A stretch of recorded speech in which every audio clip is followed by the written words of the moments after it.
An anti-Semitic attack on Sydney's Bondi beach has claimed the lives of 12 people.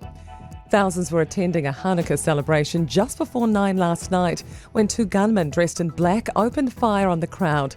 At least 29 people are injured, including 2 police officers. One of the suspected attackers was shot dead. The other's been taken into custody in critical condition after being disarmed by a bystander. New South Wales Premier Chris Minns says Australia has learned a lot since the Bondi Junction attack in April last year.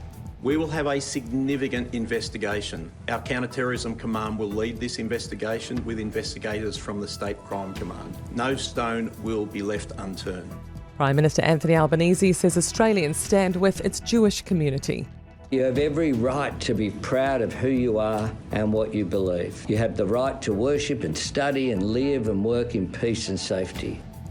Prime Minister Chris Luxon says he's shocked by the distressing scenes at Bondi Beach. He says his thoughts and those of all Kiwis and everyone affected, adding Australia and New Zealand are more than friends, they're family.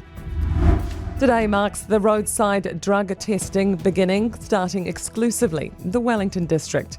The scheme's pilot will see police conducting random roadside saliva tests, screening for cannabis, methamphetamine, MDMA and cocaine. Jordan Dunn has more. The initiative begins in the capital before scaling up from April until coverage is nationwide by mid-next year. Any drivers whose tests come back positive will need to do a lab test, which also checks for 25 other substances. Positive tests can result in 12-hour disqualifications from driving and possible infringement notices. Rises in supermarket supplier costs are moving a tad slower than last year, but are still up on earlier in the year. Infometrics Foodstuffs Grocery Supplier Cost Index reveals suppliers charged 2.4% more on average this November compared to 2024. Principal economist Brad Olsen says proteins like lamb and beef are still pushing costs up. He says some of the usual pullbacks are coming through for seasonal produce. Particularly some of the summer salad components and stone fruit as well, where those costs are easing back as production starts to get into full swing and there's a lot more availability. Stargazers can expect brighter skies across New Zealand until the break of dawn. The annual meteor shower, the Geminids, is expected to peak in Australasia by early this morning.